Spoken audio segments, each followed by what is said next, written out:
ക്രിസ്തുവിൽ സ്നേഹം നിറഞ്ഞവരെ, യേശുവിൻ്റെ മിശിഹാത്വത്തെ ആസ്പദമാക്കിയുള്ള യഹൂദരുടെ വിചാരണയാണ് യോഹന്നാൻ്റെ വിശുദ്ധ സുവിശേഷം 10-ാം അധ്യായം 22 മുതൽ 30 വരെയുള്ള വാക്യങ്ങളിൽ നാം കാണുന്നത്. യഹൂദർ യേശുവിന് ചുറ്റും കൂടി ചോദിച്ചു, നീ ഞങ്ങളെ എത്ര നാൾ സന്ദിഗ്ധാവസ്ഥയിൽ നിർത്തും?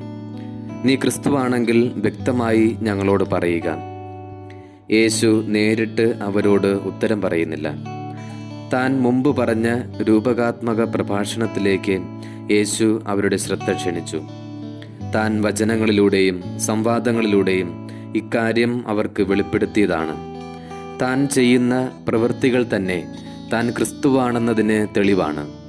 പിതാവിൻ്റെ നാമത്തിലാണ് ഈ പ്രവൃത്തികളെല്ലാം യേശു ചെയ്തത്. എന്നിട്ടും അവർ വിശ്വസിക്കുന്നില്ല. അതിൻ്റെ കാരണം അവർ യേശുവിൻ്റെ ആടുകളിൽപ്പെട്ടവരല്ല എന്നതാണ്. യേശുവിൻ്റെ ആടുകൾ അവിടുത്തെ സ്വരം ശ്രവിക്കുന്നു. യേശുവിന് അവരെ അറിയാം. യേശുവിന് അവരുമായി വ്യക്തിപരമായ ബന്ധമുണ്ട്. അവർ യേശുവിനെ അനുഗമിക്കുന്നു. യേശു അവർക്ക് നിത്യജീവൻ നൽകുന്നു.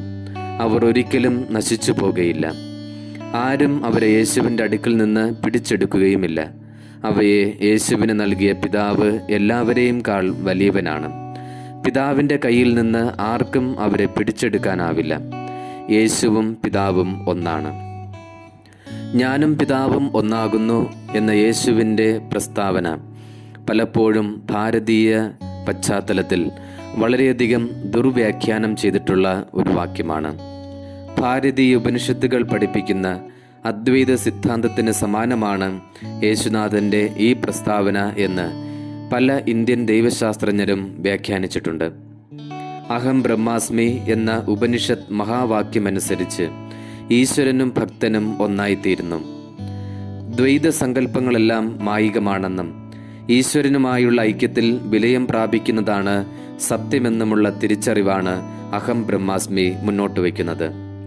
യോഹന്നാന്റെ ദർശനത്തിൽ ഇപ്രകാരമുള്ള ഒരു ആത്മീയ ഐക്യത്തെ സൂചിപ്പിക്കുന്ന വാക്യമല്ല ഞാനും പിതാവും ഒന്നാകുന്നു എന്ന യേശുവിൻ്റെ പ്രസ്താവന. എന്നാൽ ഞാനും പിതാവും ഒന്നാകുന്നു എന്ന് യേശുനാഥൻ പറയുന്നതിൻ്റെ അർത്ഥം യേശുവും പിതാവും തമ്മിലുള്ള സത്താപരമായ ഐക്യം വെളിപ്പെടുത്തുന്ന വചനമാണിത്. യേശുവും പിതാവും തമ്മിലുള്ള ഐക്യം ധാർമ്മികമോ പ്രവർത്തനപരമോ ആയ ഐക്യം മാത്രമല്ല, സത്താപരമായ ഐക്യമാണ്. പിതാവിൻ്റെ ദൈവിക സത്തയിൽ ഭാഗഭാക്കാകുന്ന പുത്രനാണ് ഞാനും പിതാവും ഒന്നാകുന്നു എന്ന് പ്രഖ്യാപിക്കുന്നത്. യോഹന്നാന്റെ സുവിശേഷത്തിൻ്റെ ആരംഭത്തിൽ കാണുന്ന വചന കീർത്തനത്തിൽ യേശുവാകുന്ന വചനത്തിൻ്റെ പൂർവ്വ അസ്തിത്വവും ദൈവത്വവും യോഹന്നാൻ വ്യക്തമായി പഠിപ്പിക്കുന്നുണ്ട്. ആ പ്രബോധനത്തിൻ്റെ വ്യാഖ്യാനം തന്നെയാണ് 10-ാം അധ്യായം 30-ാം വാക്യം, ഞാനും പിതാവും ഒന്നാകുന്നു എന്ന വാക്യം.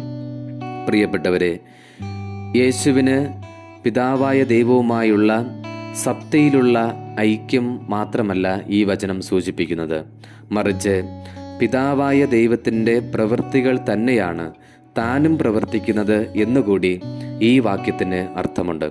അതുകൊണ്ടാണ് യേശുനാഥൻ യഹൂദരോട് ചോദിക്കുന്നത്, പിതാവിൽ നിന്നുള്ള അനേകം പ്രവൃത്തികൾ ഞാൻ നിങ്ങളെ കാണിച്ചിട്ടും നിങ്ങൾ എന്നിൽ വിശ്വസിക്കുന്നില്ല, നിങ്ങൾ എന്നെ ചോദ്യം ചെയ്യുന്നു എന്ന്. പ്രിയ സഹോദരരെ, നമ്മളും ദൈവവുമായി ഒന്നാകാനുള്ളവരാണ്. എന്നാൽ അത് അഹം ബ്രഹ്മാസ്മി എന്ന ഭാരതീയ തത്വചിന്തയുടെ ഭാഗമായ അദ്വൈത സിദ്ധാന്തം സാക്ഷിക്കുന്നത് പോലെ ഉള്ള ഒരു ഐക്യമല്ല, മറിച്ച് ദൈവത്തിൻ്റെ അതേ പ്രവൃത്തികൾ ചെയ്തുകൊണ്ടുള്ള ഒരു ഐക്യമാണ്. അതുകൊണ്ടാണ് യേശുനാഥൻ തൻ്റെ ശിഷ്യരോട് പറയുന്നത്, ഞാൻ നിങ്ങളോട് കൽപ്പിക്കുന്നത് നിങ്ങൾ അനുസരിച്ചാൽ നിങ്ങൾ എൻ്റെ അനുയായികളായിത്തീരും. പിതാവായ ദൈവത്തിൻ്റെ അതേ പ്രവൃത്തികൾ ഭൂമിയിൽ ചെയ്യാൻ വിളിക്കപ്പെട്ടവരാണ് നമ്മൾ ഓരോരുത്തരും. അങ്ങനെ ചെയ്യുന്നത് വഴി നമ്മൾ ദൈവത്തോട് ഐക്യമുള്ളവരായിത്തീരുന്നു.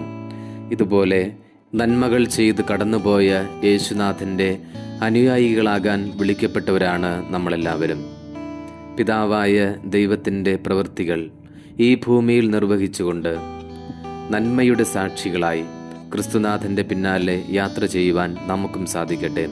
അങ്ങനെ പിതാവായ ദൈവവുമായുള്ള ഐക്യം നമ്മുടെ ജീവിതത്തിലും സാധ്യമാകട്ടെ. ദൈവം നമ്മെ അനുഗ്രഹിക്കട്ടെ.